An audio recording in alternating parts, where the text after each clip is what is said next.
welcome back to the channel. Today we're gonna Frankenstein the Surly Fat Bike a bit more. I think if you saw the Bean was gonna help, but now he's not gonna help. We're gonna Frankenstein the Surly Fat Bike a little bit more. We took it out bike packing the other month for the first time. Went really well. That setup works good, but I do want to make this a little more utilitarian. I've got a few things in mind, so I'm gonna outfit it with a cargo trailer. And I'm gonna tell you right now, this sounds cliche. I'm gonna tell you right now, don't do this at home. There's no procedure for this, or really even any support for this. The way I'm gonna try and do it may or may not work. I'm getting all of my inspiration from one Reddit post. Essentially, the way the through axle works on this is that it's not designed to support a cargo trailer. So I've got a Burley balls through axle, yeah, you heard that right, that we're gonna put onto this bike. It's not designed for this bike, it's not supported by this bike, and that's where all the concern really is coming from. So we're gonna make some custom brackets to kind of go on there and modify it to give it a little extra support and bolt that bracketed piece on to hopefully keep the rear axle from being able to pull out and cause an issue. The trailer that we're putting on there is a Vevor brand trailer. It's pretty generic. It's got its own mounting system, which I'll show you, and how we're going to adapt it to the Surly in a little bit. But these things are made by this manufacturer, and I think they're sold under a bunch of different brand names. It came in from Amazon, pretty beat up. If you take a look at the box, I'm hoping the unit itself isn't damaged. You can see where it's been mishandled a bit and taped back together. So hopefully it's not beat up. It doesn't look like it was opened. It just looks like it was tossed around a bit. But I'm gonna go ahead and open it up, pull the components out, show you what we're working with.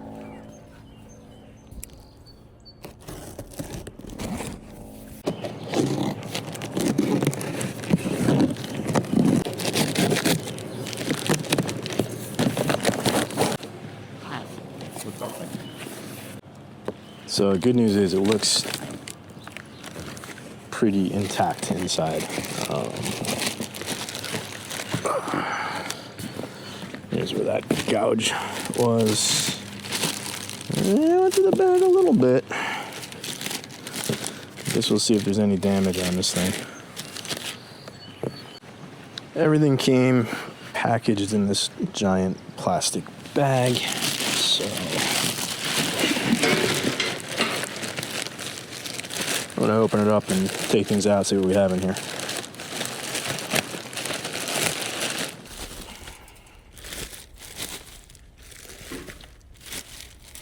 Some packing material, a lot of packing material.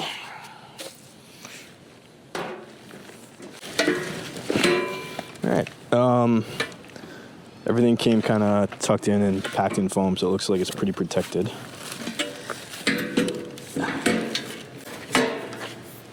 This looks to be our rear tire support. This is a little beat up. That's unfortunate. And it looks like the basket is zip tied to the tire. So let's separate these. There's the rear tire, and this must be the pivot arm that connects it to the bike axle in the rear over there. And then last big piece that's in there is the actual cargo basket. That's the front facing you there, and then this is the rear where that tire support will mount. And some hardware and some tools, what looks to be the directions and the axle that they provide. But this axle is not going to work with a through axle fat bike. So that's why we have the upgraded Burley axle that we're going to try and hope works. Okay, got the left in there. It's in for the cat. Went ahead and unwrapped everything. And I'm going to do the first part of the assembly in the recommended order. But right out of the gate, I can see we're going to have a problem that we're not going to resolve tonight. It's going to take some fabrication that's beyond what we can do in the backyard, I'm afraid. This is the provided connection point. And it goes in like that. And that kind of clamps in, yeah, like that. It goes through your axle, connects on both sides. This is a better look at what I was trying to convey. So, this is the provided axle. You just come in, clamp onto it, your wheel is there. This axle very much not compatible with a fat bike, never mind a surly ice cream truck. I went ahead and ordered a Burley Balls axle. Much more burly than the one that was provided, and this one is compatible with the fat bike. It's a through axle, threaded through axle, unlike this guy. Problem is, this is a little too big for it to connect. So these guys, I'm not sure what I'm going to do yet. We're going to have to do something even more customized than what I can do in the backyard. But I'm going to get as much done as I can and get at least the bike, or get at least the trailer assembled and the new axle installed. We'll see about fabricating that bracket. And then, yeah, we'll need a stage 2 plan where we address these guys.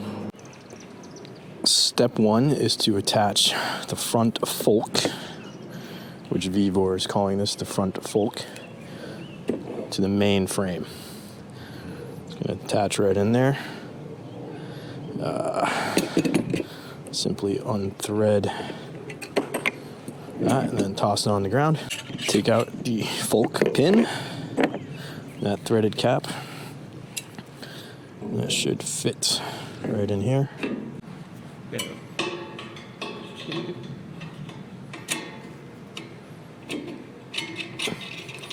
Slide it up from the bottom. Make sure that hook, well, I'm gonna get the top to line. Okay. Make sure that hook comes through there. And then we need to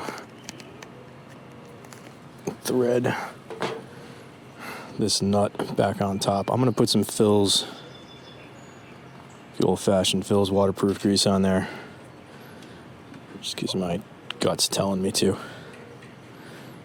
I don't know if that can be over tightened. Yeah, it might be, because that's, well, I think we want to loosen it a little so it's got some movement. Next step is to install the rear wheel, rear tire onto the rear frame. They provide Crusade, Kendra Crusade. So it comes with a Kendra Crusade 20 by 40 wire bead tire. Looks like it's got a Schrader valve. Not my favorite. Good question. Is it directional? Yep, it is directional. So we got to make sure we are installing it in the right direction, like that. Tire just bolts onto the frame.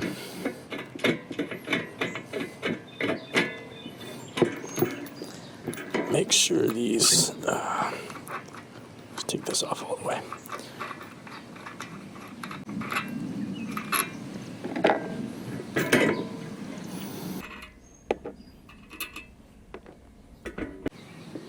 Not the most sophisticated design, but I don't think it needs to be.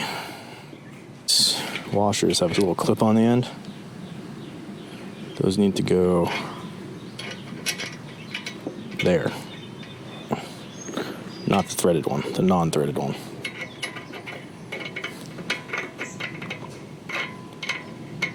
Throw some fills on there too. Clip fits on the non-threaded bowl.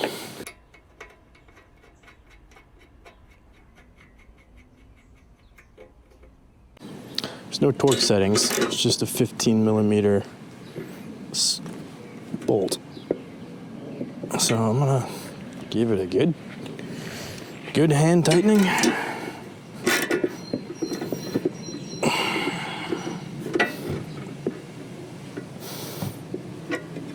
Yeah, that came from my wrench, not from the factory.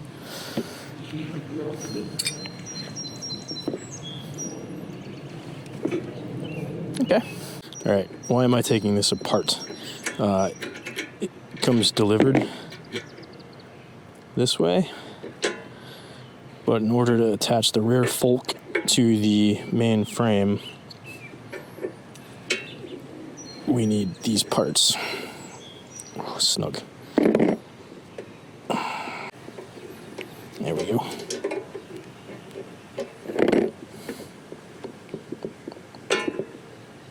All right.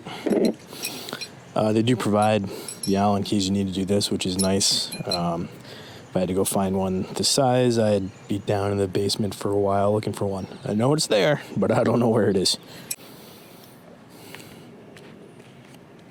There's also a smaller pin threaded bolt thing on the top of the main frame. Got to remove this one. They put some Loctite on there for you. I have to remove this one and this one that we already took out off the other piece to put it all back to you.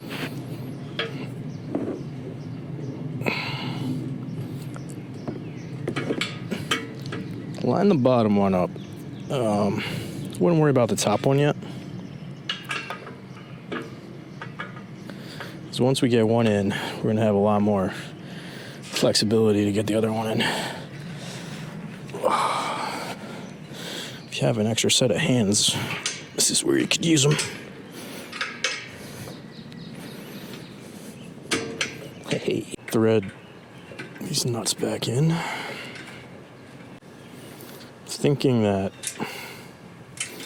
there will always be a tool bag with this trailer, maybe with things specific to fix this trailer if things go wrong, and that these two Allen wrenches are going in that tool bag. Now that that bottom pivot arm is installed, I can just lift up the rear tire, line up this top part of the shock. Again, not super easy with just one person, but there we go. Slides in. Threaded nut will go in on this side. There we go.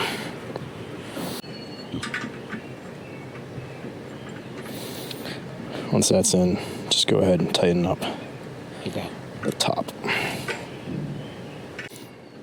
Again, no torque specifications on any of these things, so I'm just gonna go hand tight, but really hand tight. Yeah, we're all done. It went together pretty quick, right, buddy? Cargo capacity is 1 Australian Shepherd. If this was going on any normal bike, this would be the end of the video and we'd be done by now. We would just put the through axle, not through axle, but the axle. You stay where you are. You won't stay in a canoe, so it's gonna be a wonder if we can get him to stay in this. If it was on any normal bike, we'd be done by now. This axle would just replace the axle that was on your original bike. You getting out? Okay, go ahead. This is the axle that we're gonna need to use. And as you can see, that's not gonna fit. So we're gonna need a plan to custom fabricate something here in a way to get it welded on. All right, so in typical summer New England fashion, the thunderstorms are moving in.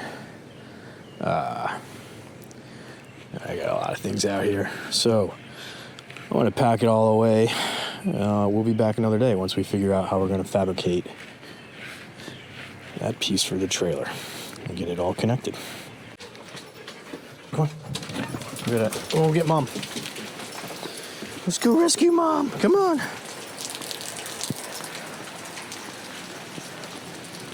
Yeah, go for a ride.